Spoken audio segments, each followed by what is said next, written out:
Times news channel देख रहे आप सभी दर्शकों का बहुत बहुत स्वागत है। मैं हूं रमनदीप कौर। इस वक्त की बड़ी खबर आ रही है प्रयागराज से। क्या है पूरा मामला, देखने के लिए बने रहिए हमारे साथ। संगम नगरी प्रयागराज में महंत नरेंद्र गिरी के वकील ऋषि द्विवेदी ने बड़ा खुलासा करा है। उन्होंने उनकी वसीयत बताई जिसमें बलबीर गिरी ही अखाड़े के उत्तराधिकारी होंगे, जिसका फैसला करने का अधिकार अखाड़े को भी नहीं है। वसीयत से ही बनते हैं अखाड़े के महंत। पंच परमेश्वर को निर्णय लेने का अधिकार नहीं है। मठ का संविधान है, उस संविधान के तहत वसीयत की गई जो रजिस्टर पंजीकृत हुई है, और उस पंजीकरण के आधार पर उत्तराधिकारी एकमात्र सिर्फ बलबीर गिरी हैं। बलबीर 7 जनवरी 2010 को पहली वसीयत बनी, जिसमें उन्होंने बलबीर गिरी को अपना उत्तराधिकारी किया, किंतु बलबीर गिरी ध्यान नहीं दे रहे थे, इसलिए उनको हटा करके 29 अगस्त 2011 को महंत जी ने आनंद गिरी को बनाया अपना उत्तराधिकारी। आनंद गिरी वसीयत के बाद से और 2020 के बीच में कुछ ऐसा विवाद हो गया ज़मीनों को लेकर के, अन्य कार्य के, और वो मठ के हित में भी कार्य नहीं कर रहे थे। महंत जी ने 4 जून 2020 को अपनी वसीयत बदल दिया। उस बदली हुई वसीयत में उन्होंने फिर बलबीर गिरी को वसीयत में अपना उत्तराधिकारी नियुक्त किया और कहा कि अब दोनों उस अपनी 2020 की वसीयत में 11 और 10 की वसीयत का जिक्र करके उसको निरस्त और मनसूख किया है। एक मात्र आखिरी वसीयत 2020 की है जो मान्य है। क्या अगर पंच परमेश्वर वसीयत के खिलाफ कोई फैसला ले तो वो कानूनी तौर पर स्टैंड करेगा? कानूनी तौर पर पंच परमेश्वर का कोई आदेश मान्य नहीं है। क्यों? जैसे आपने बताया कि क्योंकि वो जो वसीयत है वो कानूनी अधिकार ही देता है। कानूनी पंच परमेश्वर को कानून के बीच अधिकार नहीं होता कि वो तय करेगी कौन होगा। क्या सुप्रीम कोर्ट में भी चैलेंज हो सकता है? नहीं, मठ कहीं से भी चैलेंज नहीं हो सकता। मठ का बायलॉज क्या कहता है? मठ का बायलॉज कहता है कि जिससे महंत जी भी स्वयं वसीयत अपने गुरु भगवान गिरी से वसीयत के आधार पर ही महंत बने थे, तो वो जो संविधान में उसमें वसीयत के आधार पर उत्तराधिकारी तय करने का नियम है, उस नियम से ही बलबीर गिरी बने। क्या बलबीर गिरी को इस वसीयत के बारे में जानकारी है? नहीं, कोई जानकारी नहीं थी। अब हुई हो तो मुझे जानकारी। अगर बलबीर गिरी भी इसमें दोषी पाए गए तब क्या होगा इस वसीयत? अगर कोई भी बलबीर गिरी ने कोई भी उत्तराधिकारी होता है, वो मृतक का उत्तराधिकारी तब तक अगर हुआ और उसको किसी कोर्ट ने सजा दे दी उसी मृतक के संबंध में कारण के लिए, तो उत्तराधिकारी नहीं हो सकता, बेदखल हो जाएगा। बेदखल हो जाएगा। अच्छा, कौन कौन सी संपत्तियां हैं जिसका उन्होंने मठ की समस्त चल अचल संपत्ति कितनी की संपत्ति? लगभग 200 करोड़ संपत्ति। और जो वहाँ पर दुकानें हैं कुछ हम बड़े हनुमान मंदिर में, उसका कैसा एग्रीमेंट किया? उनका उन्होंने सबको लीज किया है 29 साल 11 महीने के लिए, और सब अलग अलग लोगों को किया है। कितने साल का बचा है उनका? अरे अभी तो बहुत बचा है, अभी तो सबका 2011 के बाद तो किए ही हैं। क्या आनंद गिरी महाराज के फिर वापस करीब आ गए थे, माफी मांग लिया था, उसको लेके भी कुछ इस तरह की घटना हो सकती है? नहीं, कोई घटना नहीं। उसको लेकर के उन्होंने कभी कोई हमसे वार्ता नहीं किया। वो हमसे वार्ता करते थे, अपनी बातें बताते थे, लेकिन किन सब चीज़ें कोई ऐसा वार्ता मुझसे नहीं किया। अच्छा, आप नरेंद्र गिरी जी के कब से वकील हैं, और ये जो अभी जब उनका ये सुसाइड नोट बरामद हुआ और जो सोसाइटी की बात आ रही है, आपको क्या लगता है कि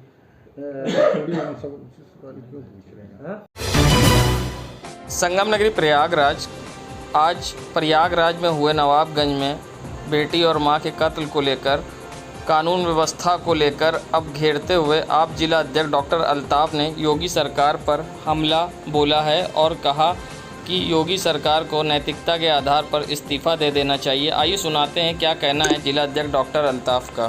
गाँव में आज सुबह जिस तरह से एक दर्दनाक घटना हुई है, एक महिला और बच्ची के गले में चापड़ से वार करके उनकी हत्या कर दी गई है। मैं कड़ी निंदा करता हूँ इस घटना की, और योगी जी की जो बड़ी बड़ी बातें होती हैं, जिसमें कि माननीय योगी जी कहते हैं कि हमने जो है कानून व्यवस्था ठीक कर दिया है, महिला सुरक्षा सुरक्षित हो गई है उत्तर प्रदेश में, तो ये पूरी पोल खुलती है कि किस तरह से उत्तर प्रदेश की कानून व्यवस्था चरमराई हुई है, और योगी जी को नैतिकता के आधार पर इस्तीफा दे देना चाहिए, क्योंकि महिला उनके राज्य में कहीं पर भी सुरक्षित नहीं है। देश का कोई नागरिक सुरक्षित नहीं है, यहाँ तक कि मठ के बाबा भी सुरक्षित नहीं है।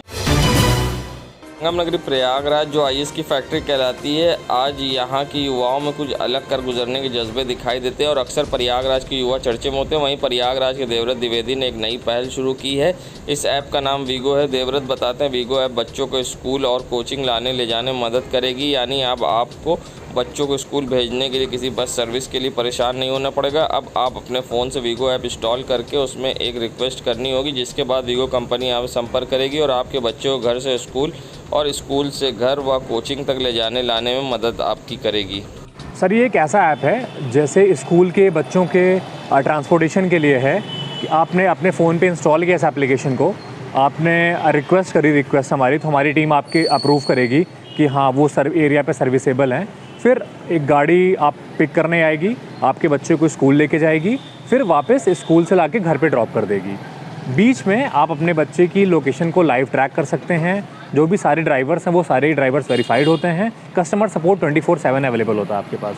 तो आपके बच्चे की सुरक्षा की पूरी तरह से रिस्पॉन्सिबिलिटी ली गई है, प्लस पूरी तरीके से सिक्योर किया गया उस राइड को। सर, चार्जेस डिपेंड करते हैं किलोमीटर के बेसिस पे, वो किस लोकेशन पे हैं आप, कितनी रीचेबल है, कितनी फीजिबल है, उसके बेसिस पे डिपेंड करता है। और जो भी मार्केट स्टैंडर्ड्स हैं उससे उसी के कंपैरेटिव है और इवन उससे भी कम है। बट ये है कि सिक्योरिटी और सेफ्टी का इससे अच्छा उदाहरण कहीं और नहीं मिल पाएगा। कुछ और खास सर्विसेज हों जिससे अलग चीज़, कुछ आपकी फैसिलिटीज़? सबसे अच्छी बात यह है कि ये स्कूल के बच्चों के लिए और कोचिंग के बच्चों के लिए एक पर्सनलाइज्ड चीज़ें हैं। मतलब आपको स्कूल के बच्चों को ऐसा नहीं होता कि 2-2 घंटे रास्ते में गुजारना पड़ेगा। उनके लिए पर्सनलाइज्ड शेड्यूल है, उनको उन्हीं के टाइम पे लिया जाएगा और उनको उसी के टाइम पे स्कूल छोड़ा जाएगा, ताकि उनका बीच में बहुत कम टाइम लॉस हो। क्या परिचय आपका? मेरा नाम देवव्रत द्विवेदी है और मैं यूगो ऐप का फाउंडर हूँ। संगम नगरी प्रयागराज में कल असदुद्दीन ओवैसी आ रहे हैं और उनके कार्यक्रम को लेकर जिस तरह से राजनीति गरमाई हुई है, वहीं अब कांग्रेस नेता इरशादुल्ला ने बड़ा हमला बोला है। आइए सुनाते हैं क्या कहना है असदुद्दीन ओवैसी को लेकर इरशादुल्ला का, और उन्होंने ओवैसी को क्यों बताया है बीजेपी की बी टीम। देखिए, कल असदुद्दीन ओवैसी आ रहे हैं और लोग कह रहे हैं कि समीकरण बिगड़ जाएंगे लोगों को।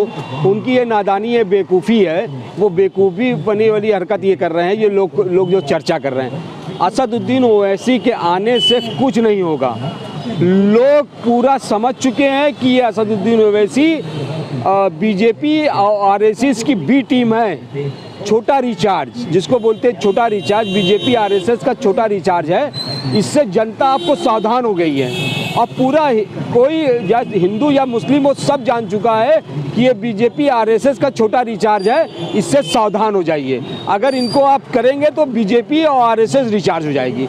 और लोगों के अंदर जो समीकरण की बात है, ये समीकरण कुछ भी नहीं है, क्योंकि इनके पास जो भी नफरत फैलाने वाली राजनीति है, इनका काम है बांटने वाली।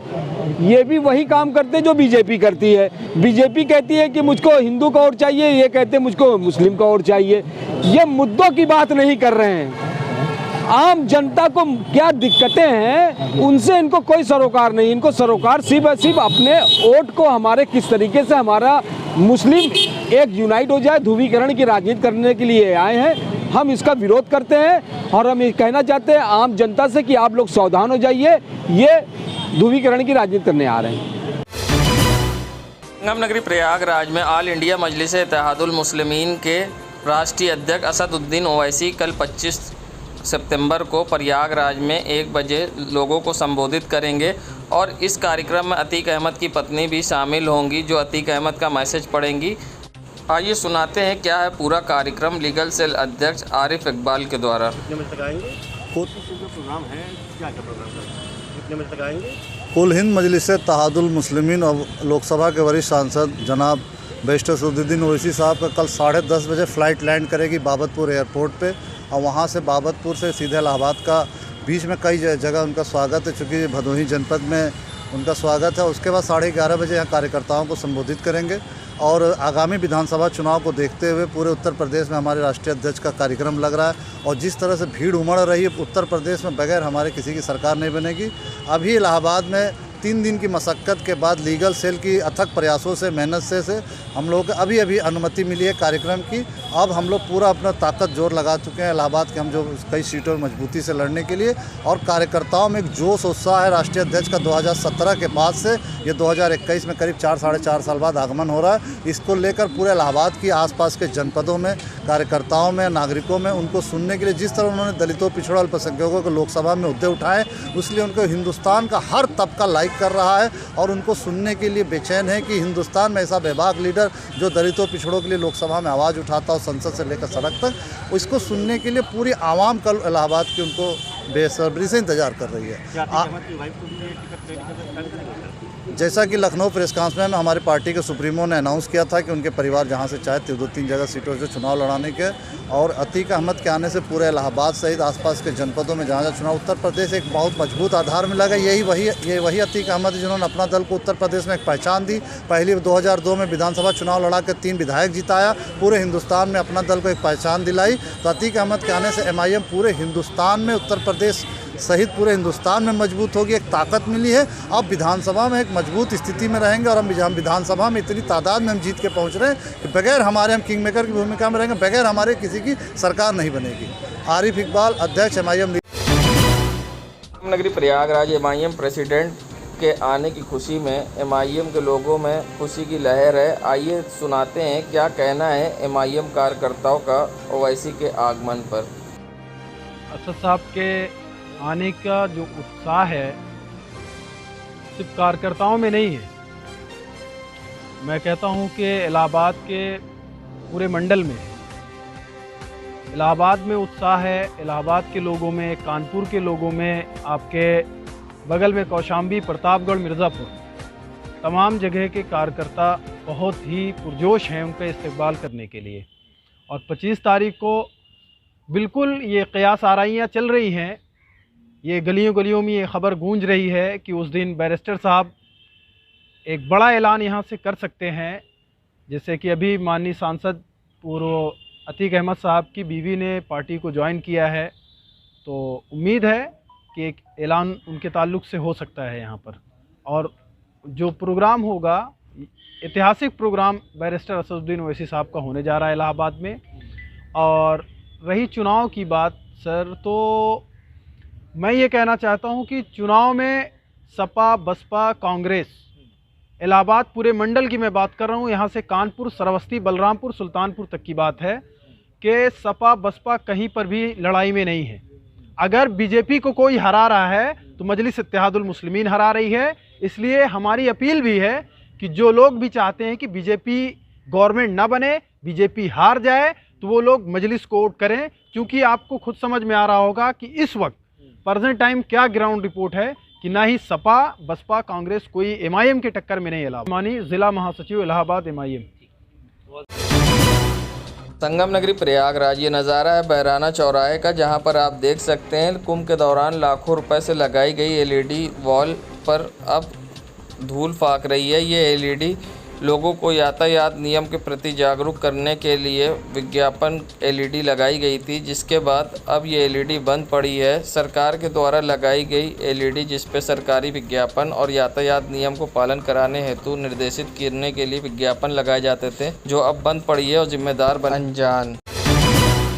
संगम नगरी प्रयागराज के जाफरी कॉलोनी के सामने की सड़क का नज़ारा है, जहां पर सड़कें तालाब बनी हुई हैं। आप देख सकते हैं बीजेपी सरकार में किस तरह से विकास की गंगा बह रही है और इस गंगा से लोग बचकर कैसे निकलते हैं ये भी आप देख सकते हैं। यहां आने जाने वाले लोग रात में अक्सर दुर्घटनाग्रस्त होते हैं, मगर इसकी किसी को फिक्र नहीं है और विकास के दावे सिर्फ कागज़ों तक सीमित हैं और लोग यहाँ के परेशान होते हैं। और आप देख सकते हैं ये कसारी मसारी करेली क्षेत्र का नज़ारा है, जो कि जाफरी कॉलोनी के सामने ये रास्ता जाता है नट के कब्रिस्तान की तरफ। और आप देख रहे हैं यहाँ पर सड़क पर किस कदर के बड़े बड़े गड्ढे हैं, जिससे लोग आने जाने वाले रात में अक्सर चोटिल होते हैं और लोगों को चलने में यहाँ परेशानी का सामना करना पड़ता। हाल ही में बनी थी ये सड़क कुछ दिन पहले, जो अब भ्रष्टाचार के भेंट चढ़ गई। देश दुनिया की खबरों के लिए world media times news channel को सब्सक्राइब करें।